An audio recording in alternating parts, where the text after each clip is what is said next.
This is part 5 of the lesson on solving polynomial equations. We are talking about how to solve by factoring. So we've already talked about how it's very important when you're solving by factoring that one of the sides equals 0. And if it didn't, you would need to rearrange and move all of your terms to one side. So this question, which is supposed to be B, but is labeled as C, is x plus 2 cubed times x minus 6 to the 4 plus x plus 2 squared times x minus 6 to the 5 equals 0. So I would not solve by rearranging because I have 1, 2, 3, 4 different x's in this equation, and it's very difficult to rearrange when you have 4 different variables. I mean, I know they're all the same variable, but I have 4 different instances. Usually rearranging works well if you have one x, right? A single term that has the variable in it somewhere in your equation. So I also wouldn't use quadratic formula because if I wanted to use quadratic formula, I would have to first multiply all of these brackets out, collect up all my like terms, and then see whether it even follows the format for quadratic formula. So I would try instead to solve this one by factoring. So something that jumps out at me is that I have repeated brackets. I have x plus 2 and x plus 2, and then I have x minus 6 and x minus 6. Now I'm going to ask myself the question, is this factored? So I do have a number of brackets with exponents on them, but I also have this little plus sign in the middle. And this little plus sign in the middle right here means that this is not factored, unfortunately. You don't have to write that down. I'm just writing it down so that you know that plus sign is what's ruining it for everybody, right? This is multiplication, but that addition means it's not factored. So I would probably factor this using variable replacement. So I would take out the x plus 2, I would take out the x minus 6, and put in maybe 2 different variables. So I might let A be x plus 2 and B be x minus 6. And that would make this equation a to the power of 3. Ooh, I'm going to talk about that in a second. I just wrote something down I shouldn't have. B to the power of 4 plus, and then a to the power of 2, b to the power of 5, and then that equals 0. Now, out of habit, we just finished a unit on factoring where we always started every line of our solution with an equal sign. But why would I not want to put an equal sign in front there?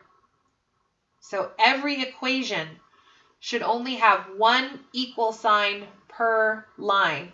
And since that equal sign is here where it says it equals 0, I should not be putting an equal sign here. And it's easy to make that mistake, right? Just erase it once you realize that you've done that. Okay. I'm looking at a cubed b to the 4 plus a squared b to the 5. I noticed they have 2 terms. So if I'm thinking about my factoring flow chart, the first thing is common factor. Do these have a common factor? Well, they both have an a and they both have a b. So I'm going to say yes. So the lowest exponent of a is a squared, and the lowest exponent of b is b to the power of 4. So I'm going to take out a common factor of a squared b to the 4. So a to the 3b to the 4 divided by a squared b to the 4 is just going to leave me with a.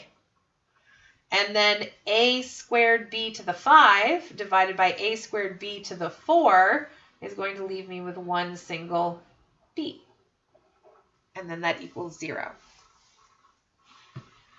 So now that this is factored, I think I'm going to put back in x plus 2 and x minus 6. So this is going to end up being a, which is x plus 2 squared, and then b, so x minus 6 squared, and then in a bracket a, that's x plus 2, plus b, which is x minus 6. Now, out of habit, I subbed them in brackets, right? It's always good to go in with your brackets up just for protection and then take them off if you don't need them. And then that still, by the way, equals 0. It is easy sometimes to forget to put that equals 0, but you need to get in the habit of making sure you write it down on every line. Okay, so I'm not going to do anything with the first two brackets. I'm happy. This is multiplication, multiplication, multiplication. The only thing I don't like is that inside this bracket, I have brackets inside my bracket. It's a little messy. So I feel like we can tidy this part up a little bit. So I'm going to do x plus 2 squared times x minus 6 squared times, now I did put the brackets. If I look at the first one, the x plus 2, there's really no need for the bracket. There is nothing that we're multiplying by in the front, so it is just x plus 2. And then I'm adding x, and I'm adding negative 6. So I'm adding negative 6, that's just minus 6. And then there are some like terms in this bracket that I can collect. So I'm going to add the x and the x to get 2x. I have x plus 2 squared times x minus 6 squared times x plus x is 2x, and 2 minus 6 is negative 4. Now, if you wanted to go the extra step, 2x minus 4 does actually factor further. It has a common factor of 2. So you could take out a common factor of 2. But I feel like I could solve this even if I didn't take that common factor out. So I think I might try to solve this at this point, even though I didn't factor out the 2. You can if you want, but you can still solve it if you don't. So how do I solve it? Well, I need to look at what makes each bracket equal 0. So what makes x plus 2 squared equal 0? What makes x minus 6 squared equal 0? And what makes 2x minus 4 equal 0? Now I want to draw your attention up here for a moment. When I had something before with an exponent, when we took the square root of 0, it was still just 0. So if you can make the bracket 0, 0 squared is still 0. So when you're taking this and trying to figure out what makes it 0, you don't actually have to worry about the square outside the bracket. You can actually just ask yourself what makes x plus 2 equal 0. So I'm going to try that down here. Instead of worrying about the square, now if there's a square on the term inside the bracket, you need it.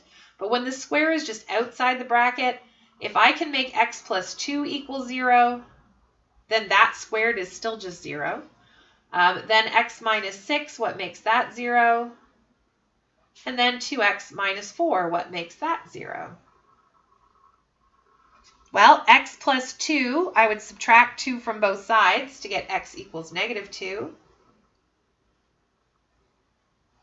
X minus 6 equals 0, I would add 6 to both sides to get x equals positive 6. And then 2x minus 4 equals 0, I would add 4 to get 2x equals 4, and then divide by 2. 4 divided by 2 is 2. So there are 3 solutions to this question. We have negative 2, 6, and positive 2. So I am just going to write all of my answers together in one little place here.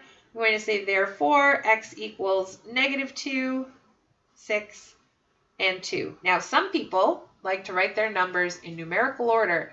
So they might write negative 2, 2, and 6 because they go from low to high. I really don't care if you do it or not. It's up to you, just personal preference.